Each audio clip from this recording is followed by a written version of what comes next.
Ele não é muito recomendado para alunos internacionais, porque as aulas já começam no próximo setembro dessa turma, tá?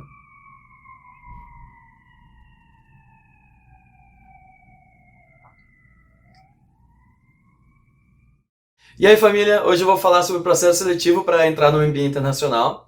E eu falo com um pouquinho de propriedade porque eu apliquei por um ano, não deu certo, não passei, precisei aplicar de novo no outro, então eu acabei fazendo 13 applications, que é como chama esse processo. Então é importante entender primeiro que, como eu comentei no outro vídeo, as escolas selecionam as pessoas que vão fazer parte dessa turma, você precisa ser aprovado, tá?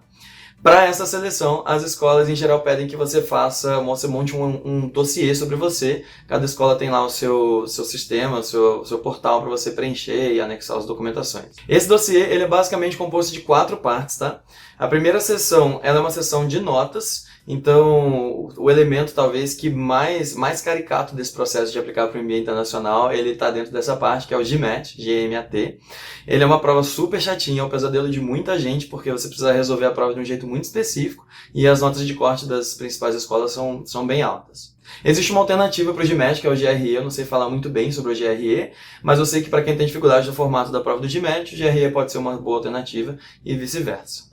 O segundo item de notas dentro dessa seção de notas, né, é o TOEFL, que é a prova de proficiência em inglês.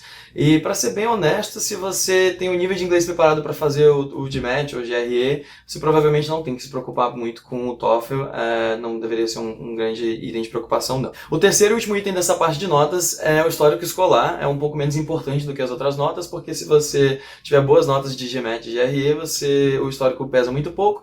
Por outro lado, se a nota de GMAT, GRE e TOEFL não forem tão altas, um bom histórico escolar pode dar uma força na sua seção de notas. O segundo bloco do seu dossiê vai ser seu histórico profissional e pessoal. Então é lá que você põe tudo que você já fez na vida, profissional e pessoalmente, trabalho voluntário, tudo.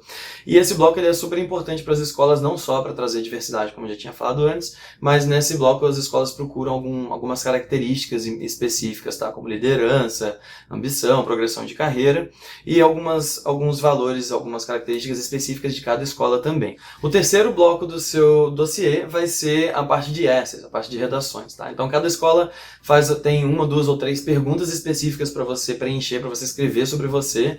Elas são diferentes, mas nem tão diferentes assim, porque em geral as escolas perguntam meio que a mesma coisa, tá? Por que você quer fazer MBA? Me conta uma situação específica que você passou por X ou Y, o que você traz para a turma? Ou, muito famoso, o que importa mais para você e por quê, que é de Stanford. Então, tanto nessa sessão quanto na sessão de histórico pessoal e profissional, não é só importante escrever ou saber preencher ou responder a pergunta, mas também a forma como você escreve, a forma como você se vende é extremamente importante, tá? Muita gente contrata consultorias especializadas nesse processo de aplicar para MBAs, também conversar com alunos, com ex-alunos, visitar escolas possível, participar de evento, tudo isso pode ajudar a mandar bem nessas duas partes, tá? O quarto elemento do seu dossiê vai ser a parte de cartas de recomendação. Esse elemento parece bem simples, mas na verdade ele pode complicar um pouquinho, tá? Porque cada escola, você não aplica para uma escola só, e cada escola tem um formato diferente, um prazo diferente, tá? E aí se você quiser ajudar os seus recomendadores a ter o mínimo de trabalho possível, você acaba pegando uma parte dessa gestão de conteúdos, de prazos, enfim, garantir que cada recomendador entregue em cada formato, no prazo certo.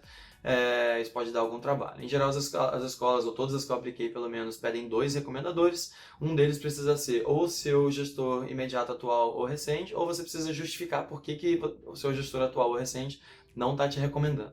Beleza, completei meu application, completei aqui meu dossiê, agora você consegue aplicar, submeter, e aí você vai fazer parte de um dos rounds do processo de seleção. Então o processo geralmente acontece em 3 rounds.